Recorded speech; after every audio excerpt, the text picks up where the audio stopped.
ஏன்க்கா உங்க பையனுக்கு பொண்ணு பார்க்க போனீங்களே, என்னாச்சு? அதை ஏன் கேட்க? 4 பொண்ணுங்களை பார்த்துருக்கோம், ஒன்றும் உருப்படியா இல்லை. என் மாமா ஒரு பொண்ணை சொன்னாங்கன்னு பார்க்க போனோம். பொண்ணு சுமாராக தான் இருந்துச்சு.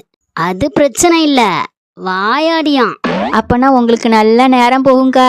எப்படி சண்டையில் நேரம் போகும் சொல்றியோ? நீ வேற முழுசா கேளு. அப்புறம் என் ஒன்று விட்டு சித்தப்பா ஒரு பொண்ணை சொன்னாங்கன்னு அந்த பொண்ணை பார்த்தோம். அந்த பிள்ளை என்னமோ பார்க்க நல்லா தான் இருந்துச்சு. ஆனால் அவங்க வீட்டில் பொண்ணை பற்றி சொன்னது தான் கொஞ்சம் இடிக்கி. கொஞ்சம் தள்ளி உட்காருங்கக்கா, இடிக்காது.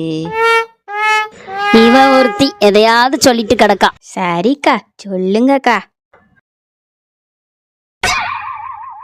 பொண்ணு ரொம்ப அமைதியாக இருக்குமா, ஒரு வார்த்தை பேசினாலும் அளந்து பேசுமா. அதையெல்லாமா அழைக்குது? நானும் அவளும் தானே வீட்டில் இருக்க போகிறோம், கலகலன்னு பேசினா தானே நல்லா இருக்கும். இன்னொரு பொண்ணை பார்த்தோம், அது சுதாரிப்பு இல்லாமல் உட்காந்துருக்கு. நல்லா குனிஞ்சு நிமிந்து வேலை பார்த்தா தானே நல்லா இருக்கும்.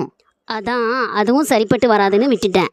சரிக்கா, என் மருமகளுக்கு ரசம் எப்படி வைக்கணும்னு ட்ரைனிங் கொடுக்கணும், நான் போயிட்டு வரேன். அம்மா, நீங்கள் பேசுகிறதெல்லாம் நான் கேட்டுட்டு தான் இருந்தேன். என்னென்ன சொல்லிக்கிட்டு இருக்கீங்க? வாய் பேசுனா வாயாடி, அமைதியான பொண்ணுன்னா வார்த்தையை அளந்து பேசுகிறா. இதெல்லாம் பரவாயில்ல, இன்னொன்று சொன்னீங்க பாருங்க, அதுதான் ஹைலைட்டுமா. எந்த ஒரு சுதாரிப்பும் இல்லாமல் அப்படியே உட்காந்துருக்கான்னு சொல்லிங்க பாருங்க. பிறகு பொண்ணு பார்க்க போகும்போது பொண்ணு டிஸ்கோ டான்ஸாக ஆட முடியுமா? ஒரு பொண்ணு எப்படித்தான் இருக்கணும்னு நினைக்கீங்க? அந்த பக்கத்து வீட்டு ஆண்டி உங்கள் வாயை கிண்டிட்டு உங்கள் வாயிலிருந்தே எல்லா இன்ஃபர்மேஷனையும் கேதர் பண்ணிட்டாங்க. போகும்போது ஒரு பிட்டையும் போட்டு போனாங்க. அவங்க மருமகளுக்கு ரசம் வைக்க இவங்க ட்ரைனிங் கொடுப்பாங்களாம்.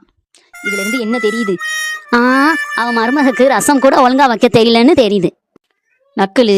நக்கலும் இல்லை, விக்கலும் இல்லை, சிக்கலாகிடும். இப்படி நீங்கள் ஒவ்வொரு பொண்ணையும் சும்மா சும்மா கழிச்சிட்டு இருந்தீங்கன்னா உங்கள் பையன் அவனுக்கு பிடிச்ச மாதிரி ஒரு பொண்ணை கூட்டிகிட்டு வந்துட போகிறான்.